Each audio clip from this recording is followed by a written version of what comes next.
precisamos saber um pouquinho quem foi este homem. Aqui nós encontramos um momento em que Paulo, o Saulo de Tarso, ele abre o seu coração com a igreja de Corinto, ou melhor, com a igreja que está em Corinto. No momento em que essa igreja ela sofre algumas coisas, é uma igreja qual Paulo fundou, mas que está sendo infiltrado. Heresias, está sendo infiltrado um falso evangelho, estão se infiltrando aproveitadores, querendo tirar proveito, até mesmo financeiro, da igreja que está em Corinto. Paulo, ele fica triste por certo momento de sua vida, quando vê essas coisas acontecendo, e ele não queria falar, até mesmo dessa forma, em que nós lemos aqui que ele escreveu, mas por causa que a igreja que estava em Corinto estava tendo Paulo como todo, estava tendo Paulo, não queria mais ouvir o que Paulo estava ministrando, estava tentando admoestar a igreja, ele decide abrir o seu coração, e ao abrir o seu coração, nós encontramos certas coisas no interior de Paulo, como tristeza, como até mesmo uma depressão. Mas como isso, um segundo maior missionário da Bíblia pode passar por isso? Quem de nós está livre de passar por essas situações? E abro um parêntese aqui, muitas vezes encaram uma depressão como um demônio. E o demônio até pode agir em situações para levar uma pessoa à depressão. Mas entenda uma coisa nessa noite: uma pessoa que recebe elogios durante o dia, como é que vai terminar o dia daquela pessoa? Aquela pessoa vai se sentir alegre, aquela pessoa vai se sentir, evangelista Daniel, uma pessoa feliz, valorizada. Agora multiplique isso durante os anos, a pessoa ela vai ter uma autoestima. Agora pense comigo, uma pessoa que todos os dias recebe portuada da direita e da esquerda, aquela pessoa passa a olhar a vida de outra forma. Ela não vai mais olhar a vida com alegria, ela vai começar a gerar dentro do seu coração um sentimento de tristeza. Ela vai querer começar a se isolar das pessoas, porque não adianta eu ter contato com a pessoa A e a pessoa só vem me desvalorizar, ou depois eu buscar contato com a pessoa B, esperando um abraço, esperando um sorriso, mas só vem pancada de todos os lados. Essa pessoa, com o tempo, ela vai ser gerida de tristeza, que ela vai querer se trancar no quarto, e a partir dali, nunca mais querer sair daquela situação.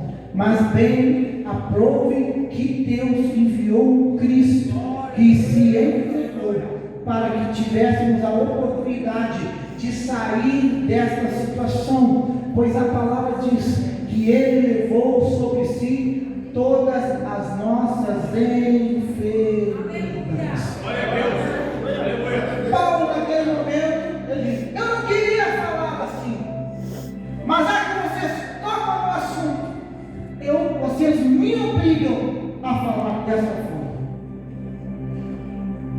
Mas quem foi Paulo? Paulo, ele foi o maior perseguidor da igreja, mas também ele foi um missionário assíduo, valente, guerreiro, que lutava pela palavra de Deus. Paulo nasceu na cidade de Tarso. A cidade de Tarso era o centro, aleluia, filosófico da época. Muitos iam para a cidade de Tarso Até mesmo muitos pensadores pegaram Tarso como a cidade para eles. Paulo nasceu nessa cidade. E quem sabe Paulo até mesmo estudou em algumas dessas escolas filosóficas que existiam em Tarso. Paulo, ele era judeu, mas ele havia obtido desde nascimento cidadania romana. E isso vai fazer a diferença na vida dele lá na frente. Mas como assim? Ele era judeu, mas tinha cidadania romana. A Bíblia Sagrada vai nos relatar que em um certo momento em que Paulo estava preso, o centurião se apresenta para ele e faz a seguinte pergunta: Paulo, como tu tens cidadania romana? Quanto você pagou para ter cidadania romana?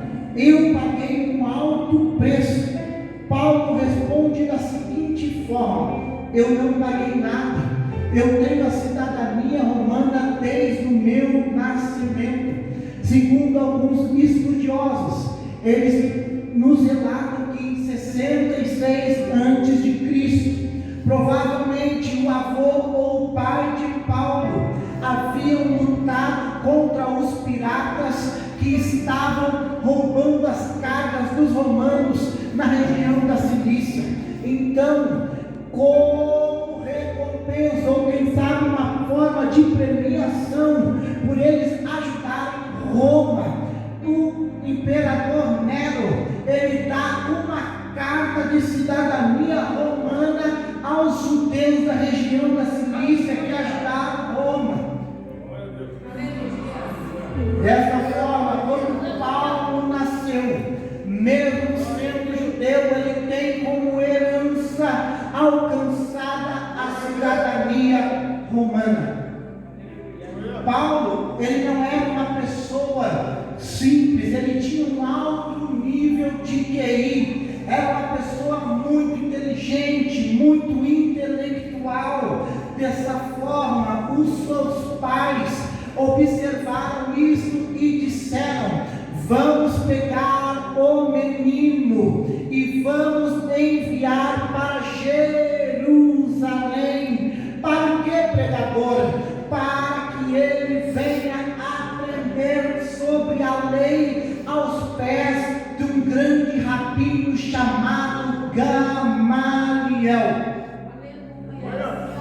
Só que veja bem, para estudar aos pés do rabino Gamaliel, tinha que ter duas coisas.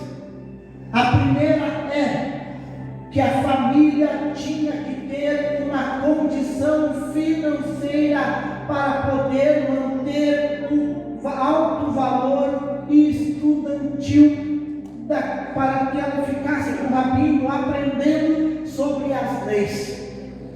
E a segunda coisa era que a própria criança tinha que ser muito inteligente. E isso eu já falei para você que Paulo era intelectual. Pois bem, quando Paulo ele vai estudar aos pés de Gamaliel, ele começa a se destacar. O tempo vai passando e Paulo ele vai se destacando. O tempo vai passando e Paulo vai aprendendo sobre as leis. O tempo vai passando e Paulo chega a um momento que acontecem duas coisas. Ele se torna, aleluia, Leandro, doutor da lei, conhecedor da lei. E a outra coisa que acontece, ele assume um alto cargo, aleluia, que é o que? Ele foi convidado para fazer parte desse médico. Glória a Deus, aleluia. Glória a Deus. Esta vem sendo a vida até então de Saulo. O tempo vai passando. Paulo já é doutor da lei. Só que ele se depara com uma situação. Qual é a situação, pregador? Ele está em Jerusalém e ele vê alguns judeus que tomam um jovem pegam esse jovem, tiram a sua roupa, jogam aos seus pés, jogam o jovem para fora de Jerusalém e o apedrejam até a morte. Qual é a causa? A causa é porque este jovem vira uma ameaça. Este jovem traz uma pregação fervorosa. Que pregação é essa? Ele traz uma pregação, aleluia, que existiu com Cristo, que veio na terra, sofreu como nós sofremos. Ele, Cristo veio na terra, ele curou o aleijado, levantou o coxo, curou o cego, aleluia, ressuscitou morto e fez um ato tremendo que eu e você não teríamos coragem de fazer. Que ato é esse, pregador? Ele carregou uma cruz que não era dele, era minha, era sua. Sobre a sua cabeça ele recebeu uma coroa de espinhos que não era dele, era minha, era sua. Ele foi pregado no madeiro, aleluia, pregos nele transpassaram as suas mãos e os seus pés. Uma lança transpassou, aleluia, o seu corpo. Quando ele sentiu sede, ele deu um vinagre, aleluia. Mas ele não desistiu. E esse Cristo, a palavra nos fala que na sexta-feira ele se entrega, aleluia, e diz: Pai, tudo isso está consumado. Chega o sábado, ele vai no inferno, pega a chave da morte, pega a chave do inferno, pisa na cabeça da serpente, aleluia. Chega no domingo, aleluia. Quando vão procurar ele no túmulo, seu corpo não está mais. Ele ressuscitou dentre os mortos, ele vivo está, ele vivo reina, aleluia. Ele está aqui esta noite. Esse jovem demorou no tamanho do Estevão traz essa pregação, e essa pregação se torna uma ameaça para o judeu tradicional.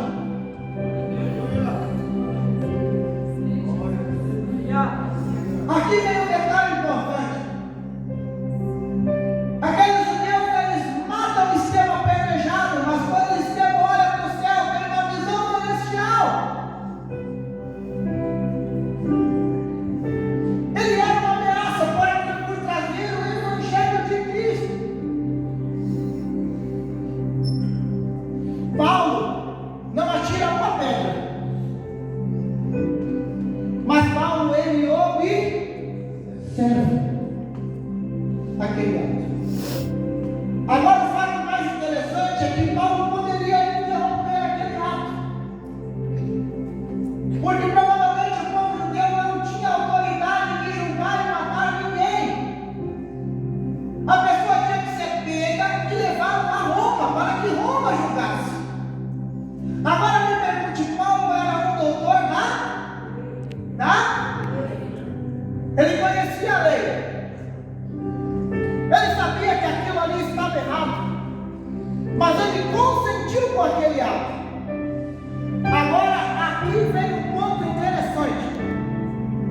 Paulo tem a roupa de Estevão aos seus pés, e alguns historiadores dizem que ele até segurou a capa dos apedrejadores. Só que Paulo, ele observa aquilo. E, segundo a ciência, o nosso cérebro ele é partido em três partes. O fronto cerebral que é na frente. Aqui você tem o primeiro contato com as coisas. Aqui você tem o primeiro contato, a primeira informação. O primeiro contato. Após o primeiro contato, vai para a segunda parte do cérebro, que é o sistema límbico. Ali você tem a informação. A informação, pastor Leonir, ela pode durar no máximo 24 horas. Mas quando ela passa para trás do cérebro, se torna conhecimento. E o conhecimento se leva para o resto da vida.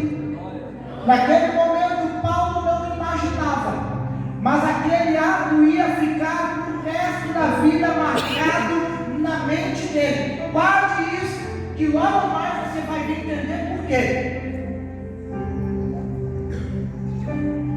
Paulo, então, ele era muito inteligente. Vamos lá, igreja, muito inteligente. Aí, a gente acordava para fazer isso. Ele era inteligente. E ele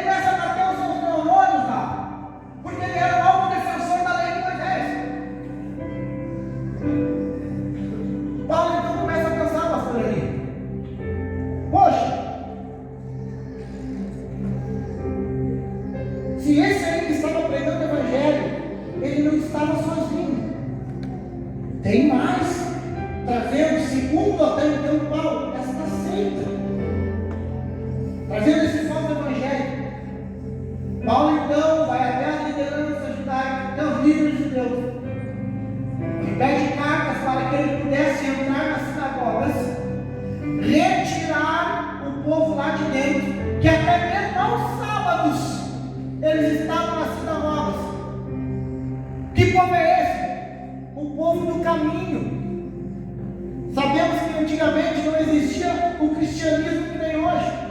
Então os seguidores de Cristo, eles eram conhecidos como aqueles do caminho. Por que isso? Podemos entender e compreender que o próprio Cristo disse: eu sou o... Vamos lá, eu sou a verdade e a vida. Ninguém é pai senão por mim. Então Paulo, ele pega as cartas, vai nas sinagogas e retira o povo de lá. Mas pois bem, Paulo sabia que não podia fazer aquilo. Quem é que tinha que julgar? Somente Roma. Paulo não se contém. Então ele ainda pensa mais um pouco. Esse evangelho não pode se estender. Nós temos que pegar o ponto principal para parar esse evangelho. Nós temos que pegar e ir começar por Damasco. Por que Damasco? Damasco era uma cidade importante que ligava a Mesopotâmia, Arábia, tudo que passava tinha que passar por Damasco. Então Paulo, ele decide pegar alguns guardas e decide caminhar em torno de 270 quilômetros até Damasco. Para quê? Pegar os cristãos e não deixar o evangelho prosseguir. Só que mal imaginava Paulo que a partir daquela decisão a sua vida iria mudar. Paulo então pega os seus guardas, vai indo em direção a Damasco. Vem um dia, vem o segundo dia, vem outro dia. Quando chega um determinado dia, bate o meio-dia, Paulo está caminhando a Damasco. A palavra nos fala que uma luz resplandeceu à frente de Paulo. Os soldados também enxergaram essa luz, pastor. Só que Paulo, ele tem um outro contato além de enxergar a luz. Pergunta para mim qual é? Paulo, ele ouve uma voz dizendo: Saulo, Saulo, por que me persegues? Aleluia! Aqui nós aprendemos aonde a tecnologia, quando tocam em você, estão tocando no próprio Deus. Veja bem, Cristo não pergunta para Paulo: Saulo, Saulo, por que persegue a minha igreja? Saulo, Saulo, por que persegue os cristãos? Não, ele diz: Saulo, Saulo, por que persegue? Ei, aqui eu quero profetizar algo sobre a sua vida. Ai daquele que tocar em você, e aquele que tocar em você estará tocando no próprio Cristo. E aleluia! Ai daquele que tocar na menina dos olhos do Senhor. Ai daquele que tocar.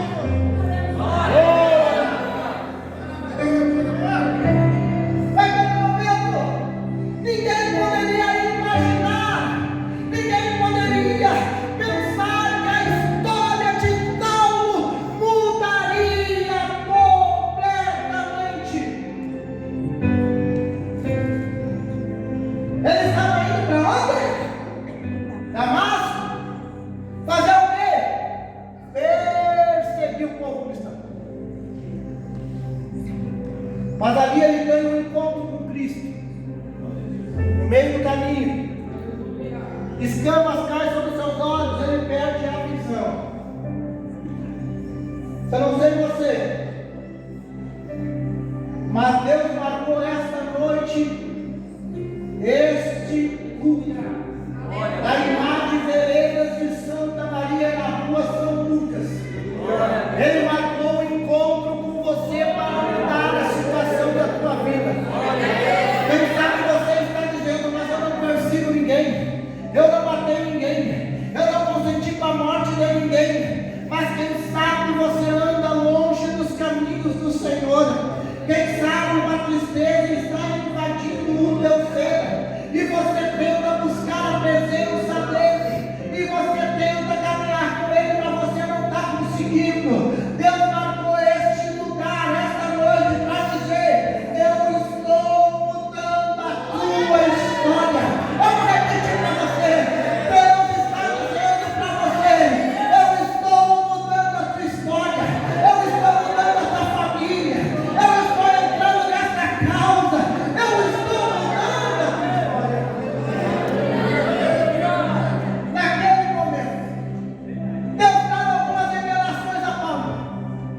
E diz: ô Paulo, você vai para Damasco, então o endereço.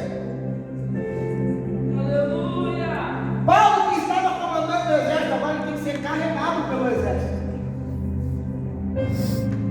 No mesmo instante, Deus, Cristo vai até Damasco e fala com um homem chamado Ananias e diz: Ananias, está vindo um homem aí, ele vai te dar o endereço e eu preciso que você vá lá orar por ele.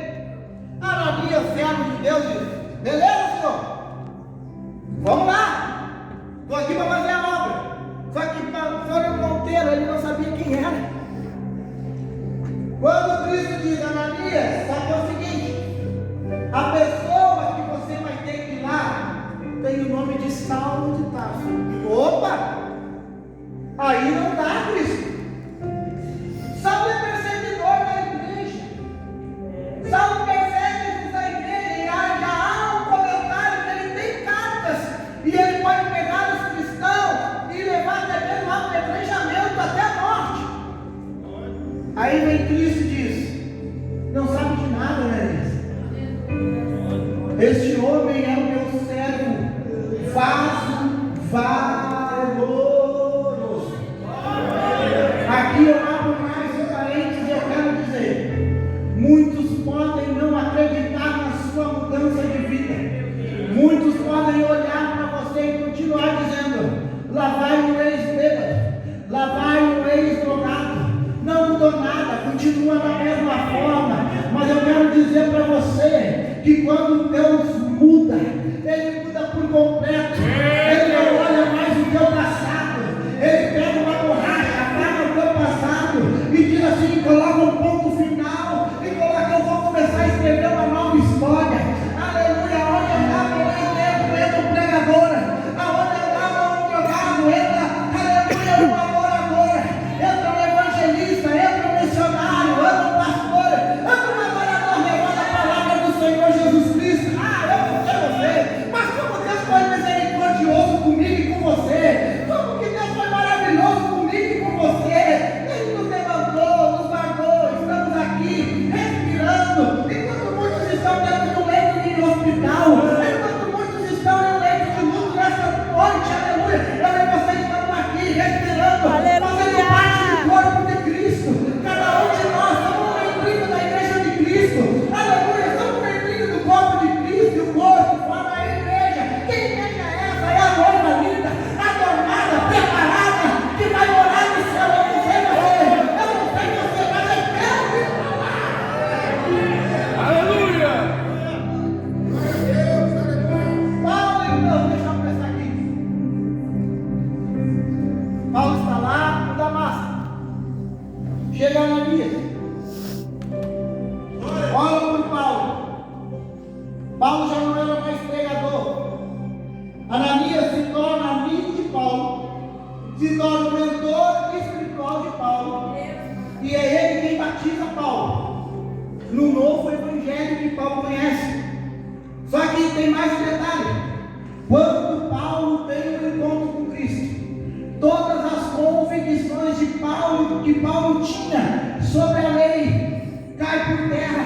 E Paulo, ele vê, reconhece que realmente o Cristo que encontrou com ele é o que foi morto, mas ressuscitou ao terceiro dia, é o Messias prometido. Paulo, então, ele vai e ele espera o calor da igreja. Ele espera que a igreja fosse receber ele com carinho. Só que Paulo tinha aquela imagem de perseguidor da igreja. Então a igreja não recebe muito bem Paulo. Paulo então decide ir para o deserto. Fica pelo deserto 3 anos, esperando que com o tempo e a distância fosse fazer com que o povo cristão esquecesse que ele era perseguidor. Passa 1 ano, 2 anos, 3 anos. Paulo retorna. E qual é que é a recepção? Não é tão amigável. O povo não esqueceu que Paulo era o perseguidor antes. Não olharam para a mudança da vida de Paulo, estavam olhando no passado. Paulo então decide ir para Tarso, sua terra natal. E lá em Tarso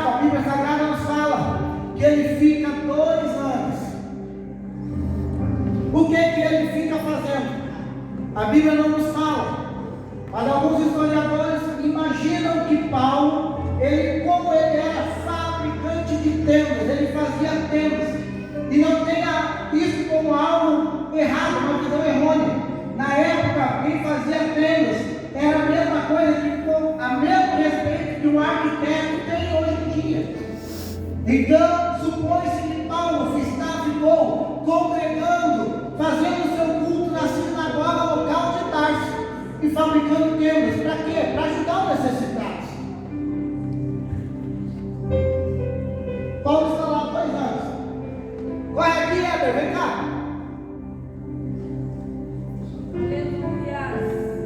Repita comigo, 2 anos. 2 anos. Mais uma vez, 2 anos. 2 anos. O que Paulo estava fazendo? Abaixa aí, filho. Faz aí que está tecendo uma tenda aí. Aí, está trabalhando, vai, trabalha aí. Quanto tempo Paulo está em Tarso? 2 anos.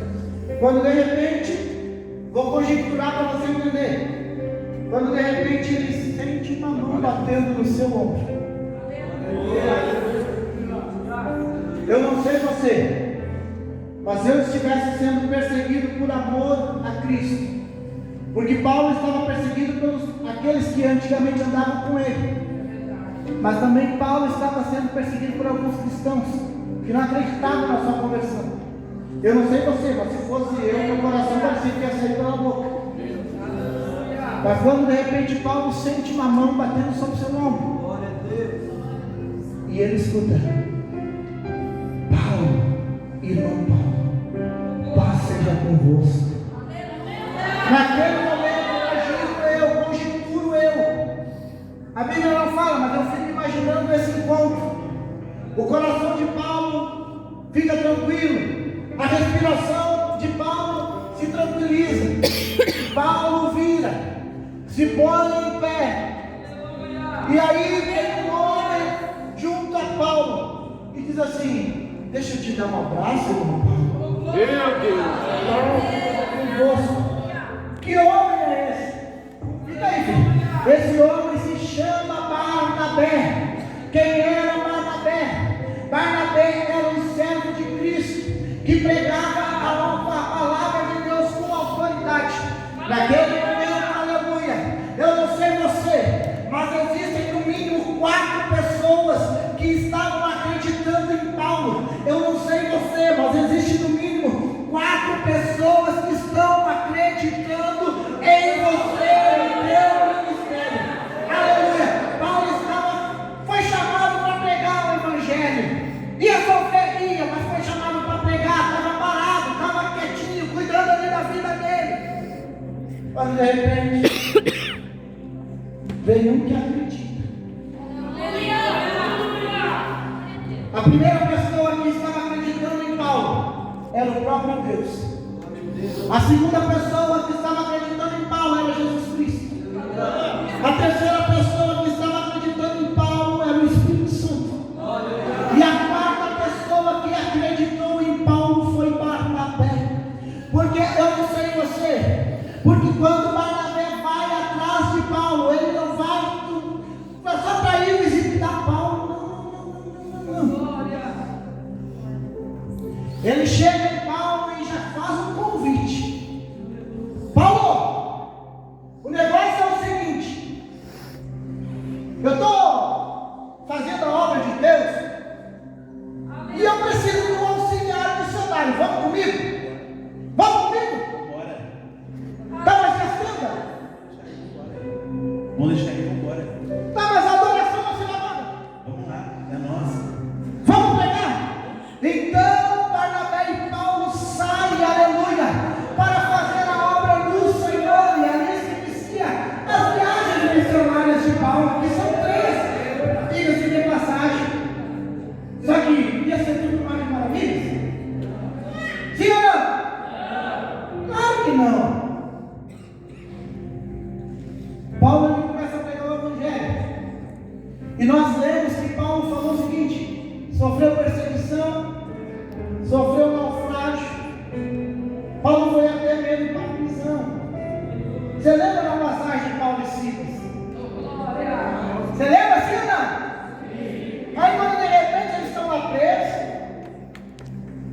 e Silas olha para Paulo e diz: ô Paulo, nós estamos presos aqui.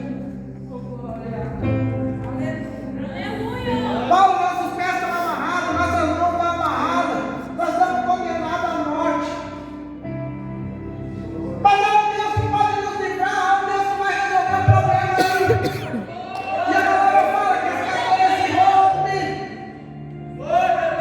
Deus vai milagre, mas os problemas de Paulo não estão resolvidos. Paulo, então, ele pega, funda igrejas, e aqui eu vou morrer em cada horário. Paulo funda igrejas. Só que, como eu falei, em algumas igrejas entram na heresia. Lembra que eu falei no início? Chegamos nesse ponto de novo.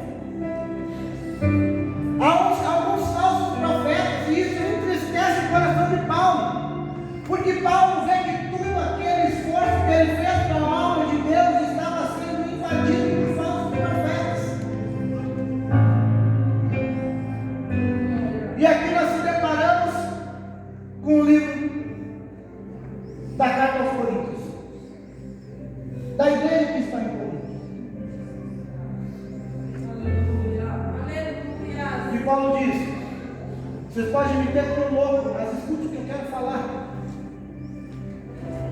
Paulo, por mais que ele era forte nas escrituras, nas cartas, presencialmente muitas pessoas não o respeitavam.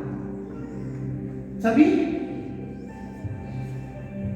Agora aqui eu quero fazer o meu convite. Eu convido você a se colocar de pé.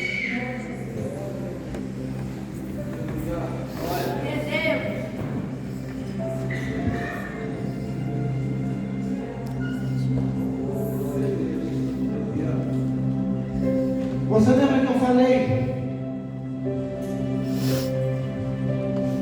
que Paulo teve um ato que nunca mais ele esqueceria? Sim ou não? Sim. Que ato foi esse? Morte de Estevão. Hã? A morte de Estevão. Vou dar uma ajuda para você. Morte de Estevão. Que ato foi esse?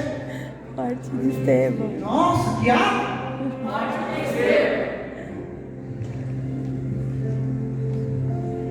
Como isso, pregador?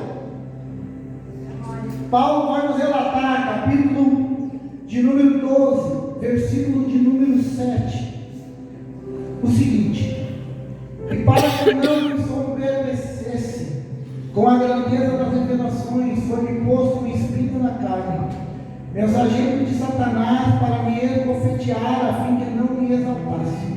Por causa disso, 3 vezes pedi ao Senhor que afastasse de mim. Então ele me disse: quem? O Senhor: a minha graça te basta, porque o poder se aperfeiçoa na fraqueza. Aleluia. Aqui eu faço o meu convite. Há situações na minha e na tua vida que Deus vai curar e vai ficar no esquecimento.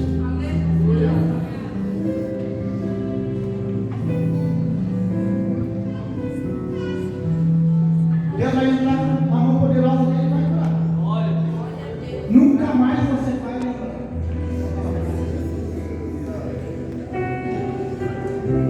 E nós lemos que Paulo estava triste, fraco, várias coisas.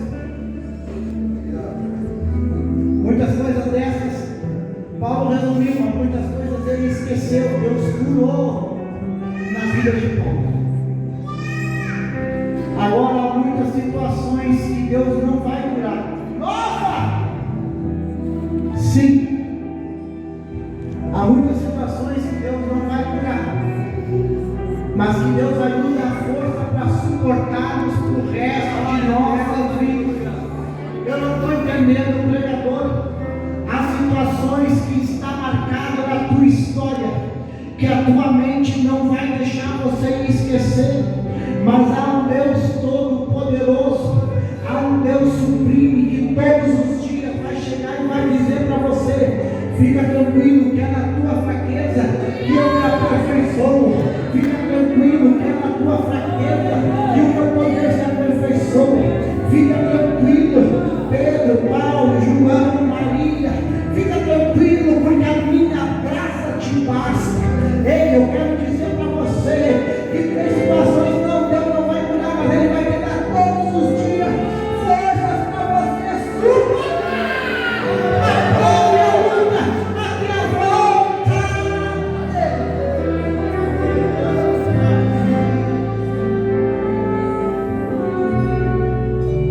Paulo teve um espinho na carne por quantos dias?